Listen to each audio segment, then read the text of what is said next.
Tournoi environ, c'est un réel plaisir d'être en votre compagnie. Mesdames et messieurs, bonjour, les titres. 35e anniversaire de la Conférence nationale des forces vives de la nation. Une équipe de la rédaction de Canal 3 est retournée sur les lieux qui ont accueilli ces assises. Découvrez le constat fait dans cette édition. Journée internationale de la langue maternelle. Le ministre Kwaro Yves Tchabi a délivré un message en prélude à la célébration. Suivie dans ce journal la substance de son message. Et puis, naissance d'un partenariat entre la mairie de Soava et celle de Maripasoula. La convention a été signée ce mardi. Les précisions à suivre. À nouveau, bonjour. Au Bénin, l'ère du renouveau démocratique a été inaugurée par la conférence des forces vives de la nation tenue du 19 au 28 février 1990. En cette semaine marquant l'anniversaire de cet épisode clé de l'histoire politique du pays, Hugues Vingbe et son équipe ont effectué mardi dernier une descente sur le site du bâtiment ayant abrité les travaux 35 ans après la conférence nationale. Que devient l'hôtel PLM Alejo? La réponse dans ce reportage. Cet endroit que vous voyez derrière moi est un site chargé d'histoire. C'est ici que trônait l'emblématique hôtel PLM Alejo où s'est déroulé du 19 au 28 février 1990 la conférence des forces vives de la nation. C'est ici même que le général Mathieu Kérékou, l'archevêque Isidore de Souza, Nicéphore Soblo, le professeur Albert Tevoetre et d'autres grandes figures de la nation ont mis le Bénin sur les rails de la démocratie. 35 ans après, voici le visage que présente le site. Un terrain accidenté par endroits, une cocoterie, des gravats. C'est à ce paysage désertique et désolé qu'à se déplace l'hôtel PLM Alejo de Cotonou. Par ailleurs, l'objectif de notre caméra a surpris un bulldozer en pleine opération. Seul subsiste encore la clôture de l'édifice. Hôtel au fin de temps. Donc, ça n'est pas fait au badi. Et fait au badi, c'est fait au gagba moi de bon, il a l'air blodo. Donc, nous c'est des gagba et jodo beromo. Mais va d'aller blodo nous connaît. Donc, des nains bon, ma au créer tout c'est non tout bien. Pour faire le modèle, beuro rien.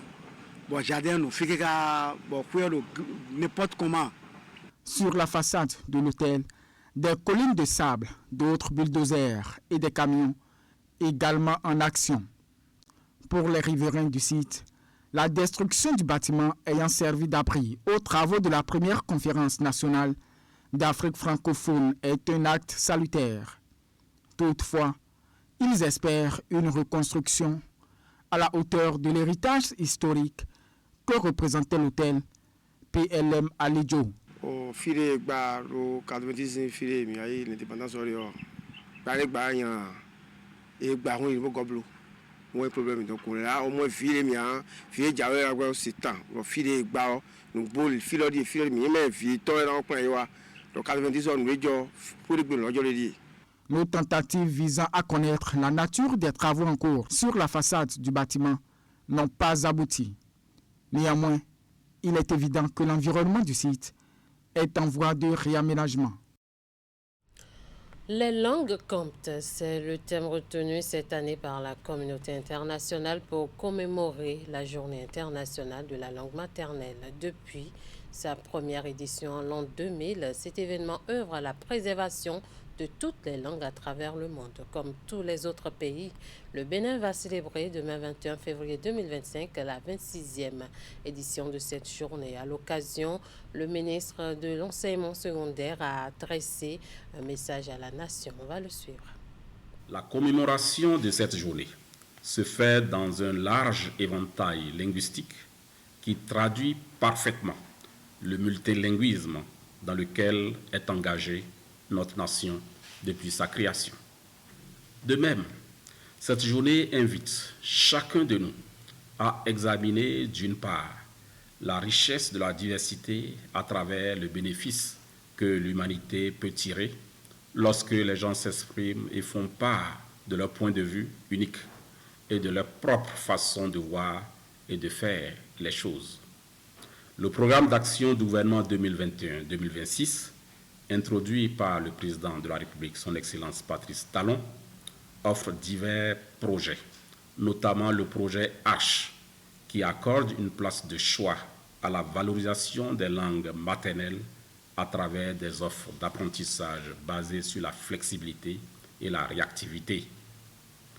Aussi, la mise en place de la bibliothèque numérique en langue nationale participe-t-elle au renforcement des capacités des apprenants. Cette journée est une invitation à accentuer nos rapports à nos langues maternelles pour des sociétés où l'inclusion devra être la règle d'or qui mènera au pas à franchir pour tendre vers le jubilé d'or de la Journée internationale de la langue maternelle. Dans cette perspective, je lance un appel à toutes les Béninoises et à tous les Béninois pour que ce vendredi 21 février 2025 soit une nouvelle brèche pour accélérer le progrès en matière de diversité linguistique. Pour finir, je formule le vœu que demain, vendredi 21 février 2025, chacun crée un moment de discussion pour échanger uniquement dans sa langue maternelle. Échangez avec vos enfants en langue maternelle. Échangez avec vos collègues en langue maternelle. Tous ensemble, engageons-nous à relever le défi de l'alphabétisation et de la promotion des langues nationales au Bénin.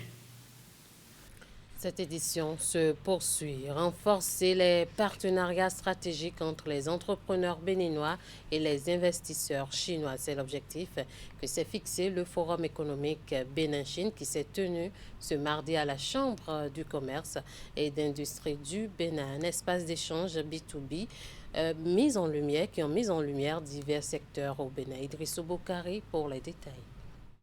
Discussion directe, échange de contacts, présentation d'opportunités d'affaires. Le forum économique organisé par la Chambre de commerce et d'industrie du Bénin tient toutes ses promesses. Les investisseurs chinois parlent avec les promoteurs des entreprises béninoises pour un partenariat gagnant-gagnant. Durant cette conférence, le Bénin aussi va recevoir franchement un coup de pouce parce qu'il y en a plein de Chinois qui recherchent des affaires où ils voudront investir, c'est-à-dire mettre de l'argent pour pouvoir faire grandir les affaires. Donc vous comprenez que toutes les entreprises qui étaient présentes, ceux qui ont pu présenter leur entreprise, comme tout à l'heure notre entreprise, il y a beaucoup de Chinois qui ont récupéré nos cartes de visite parce qu'ils aimeraient bien sûr faire des partenariats avec notre entreprise. Les secteurs du tourisme, des énergies renouvelables, du BTP, de l'agriculture, du textile ont été représentés à ce forum économique. L'objectif est de renforcer la coopération économique entre le Bénin et la Chine en mettant en lumière les opportunités d'investissement et de partenariat. Depuis quelques années, le gouvernement du président Patrice Talon a engagé des réformes majeures visant à faciliter les échanges commerciaux entre le Bénin et la Chine et accroître l'attraction des investissements directs étrangers. Nous faisons des réformes qui ne sont pas bien connues. Donc c'est promouvoir le Bénin, promouvoir les réformes, promouvoir le climat des affaires, offrir aux investisseurs chinois qui viennent ce que nous sommes en train de faire. Et donc en matière d'opportunités à saisir au Bénin, en matière de partenariat.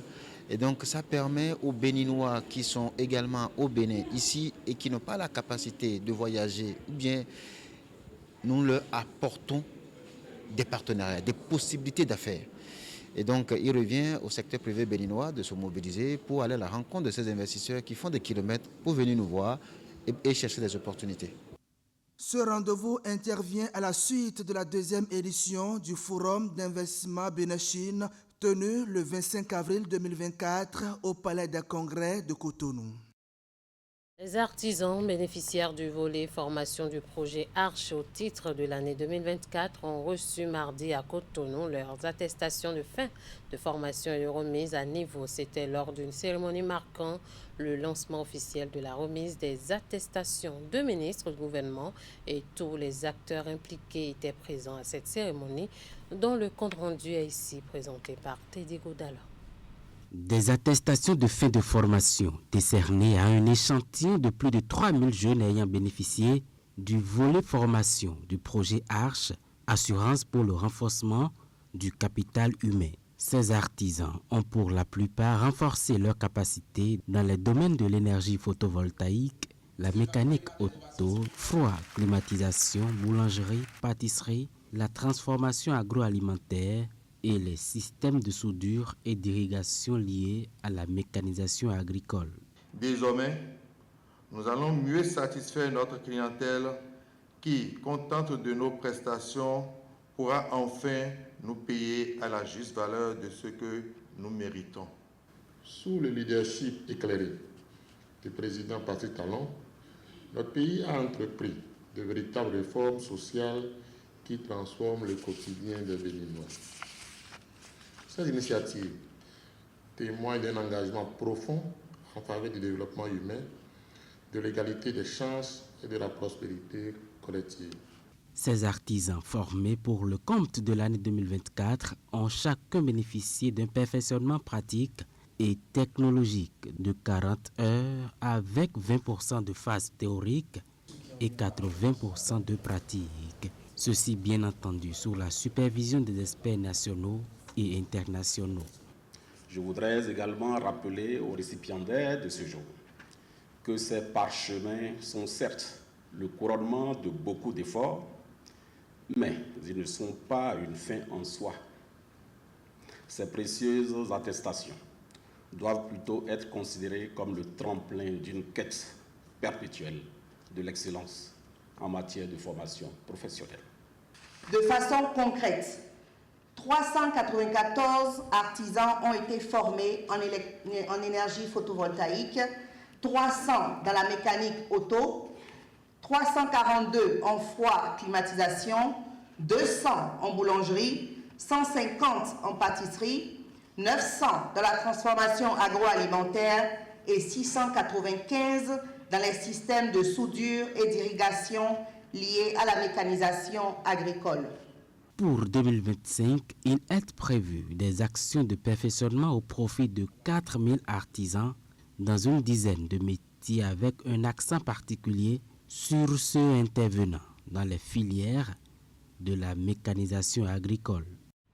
Et pendant ce temps, la politique de gestion des cantines scolaires au Bénin inspire d'autres pays de la sous-région. Ainsi, une mission conjointe de l'UNFPA, Gabon et du ministère de l'Éducation nationale gabonaise s'est déployée au Bénin pour observer et s'inspirer des meilleures pratiques en la matière. Elle est soutenue par l'UNFPA Bénin. Voici le compte rendu de Jean Tongpo, présenté ici par Virgile Arodayon. Pendant 3 jours, la délégation gabonaise aura l'opportunité de découvrir comment les cantines scolaires sont gérées au Bénin de manière à garantir une alimentation saine et équilibrée aux élèves. C'est un modèle qui marche bien et dont le gouvernement gabonais veut s'inspirer, selon Christelle Bouanga, conseillère du vice-premier ministre du Gabon. On veut savoir quels sont les textes et lois qui ont été mis en place. Quels sont les défis que le Bénin a rencontrés pour la mise en place, par exemple, de ces cantines scolaires?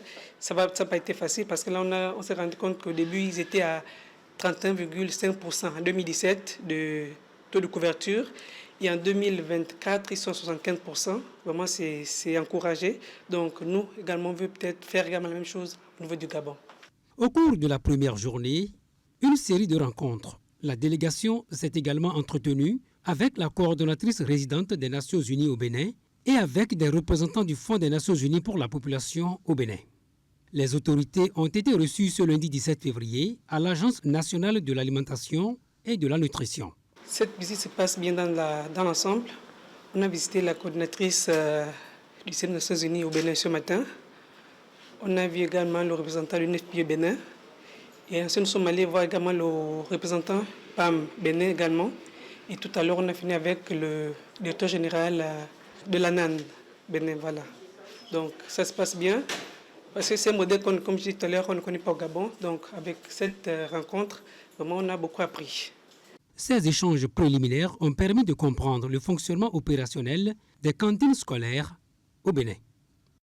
Les dizaines de tables bancs offerts aux apprenants des collèges d'enseignement général de Savet 1 et 2. Le geste de générosité vient de l'ONG Miwadagbe et Syria Kedon, un cadre natif de la cité des Trois Mamelles. Une preuve de son attachement à sa terre natale. L'acte de bienveillance vient aussi compléter les actions du gouvernement dans le secteur éducatif, puis permettre aux élèves des établissements bénéficiaires d'étudier dans de bonnes conditions. La cérémonie de remise s'est effectuée en présence de la population et plusieurs autorités.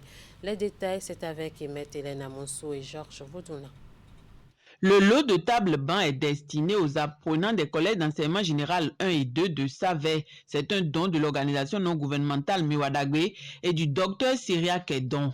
Un élève assis inconfortablement, ou pire encore, contraint de suivre les cours debout, ne peut pleinement profiter de l'enseignement qui lui est dispensé.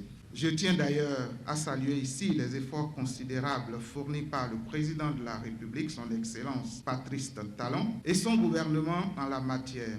Notre modeste contribution s'inscrit dans cette dynamique nationale de renouveau du secteur éducatif. Loin d'être un fruit du hasard, le geste vient combler un besoin longtemps resté insatisfait. Il est la preuve de l'attachement du donateur à sa terre natale, mais surtout sa contribution à l'amélioration du système éducatif. L'acte de bienfaisance est apprécié tant par les bénéficiaires directs, les responsables d'établissement, le corps enseignant, les parents d'élèves que les autorités à divers niveaux. Ce geste illustre parfaitement l'attache que nos cadres gardent pour leur terroir. Il démontre que même loin de Savet, ils gardent un œil attentif sur les besoins de leur terroir et n'hésitent pas à agir concrètement pour son développement. Ce don de matériel vient anéantir vos stress. C'est un appel au travail pour que nos enfants bénéficient d'une bonne instruction. Au nom de tous les acteurs de l'éducation de la commune de Savet, chers donateurs, je vous dis un sincère merci pour ce don de table-banc qui vient soulager nos chefs d'établissement, nos enseignants, nos apprenants et les parents d'élèves. Moment de liesse que l'instant de remise du lot de matériel, l'occasion a été propice pour inviter les apprenants des différentes communautés scolaires à plus d'abnégation et de détermination dans leurs études. Dans les interventions, beaucoup ont aussi appelé d'autres cadres ainsi que des personnes de bonne volonté à faire pareil, complétant ainsi les efforts de l'exécutif en vue de relever les défis du secteur éducatif et offrir de bonnes conditions d'apprentissage aux enfants de la cité des Trois Mamelles. Je l'annonçais en titre, la mairie de Soava et celle de Maripasoula dans la région outre-mer de la Guyane française sont désormais partenaires. Les maires des deux communes ont signé ce mardi une convention cadre de coopération qui prend en compte plusieurs domaines essentiels de développement. La cérémonie s'est déroulée à la salle de conférence de la mairie de Soava en présence des cadres de la mairie et du président de l'association des communes de l'Atlantique et du littoral. Voici le compte rendu. Une convention cadre de coopération décentralisée signée entre André Ousoutodje et Serge Anneli, respectivement maire de la commune de Soava et maire de Maripasoula dans la région outre-mer de la Guyane française.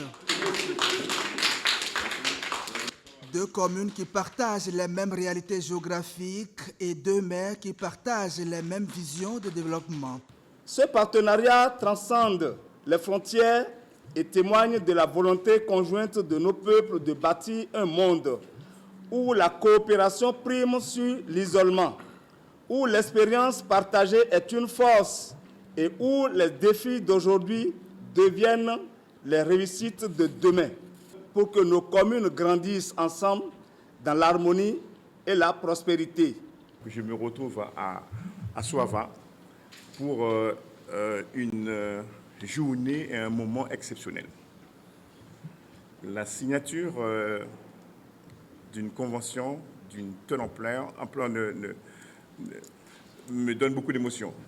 Cette convention touche divers domaines essentiels comme la gouvernance locale, l'aménagement du territoire, la gestion des ressources naturelles, l'éducation, la formation, le renforcement des capacités et autres. L'Association des communes de l'Atlantique et du littoral a œuvré pour la concrétisation de cette vision. Cet acte solennel que nous venons de poser illustre avec éclat l'esprit de solidarité, de collaboration qui anime nos collectivités territoriales. En ma qualité de président de l'Association des communes de l'Atlantique et du littoral, je me réjouis d'avoir contribué à l'émergence de ce partenariat promoteur qui s'inscrit dans la vision que nous portons d'une gouvernance locale dynamique et inclusive. D'une superficie de 18 360 km² avec une population de 9 758 habitants, Maripasoula est une commune française située dans la collectivité territoriale unique de la Guyane, au cœur du parc amazonien de Guyane. L'Alliance est désormais scellée pour le développement durable des deux communes. Cette convention cadre a une durée de 3 ans. Et ainsi prend fin ce 13h au Bénin. Merci de nous avoir suivis. Merci à toute l'équipe de rédaction, de réalisation et de diffusion. Passez un très bon après-midi en compagnie de nos programmes.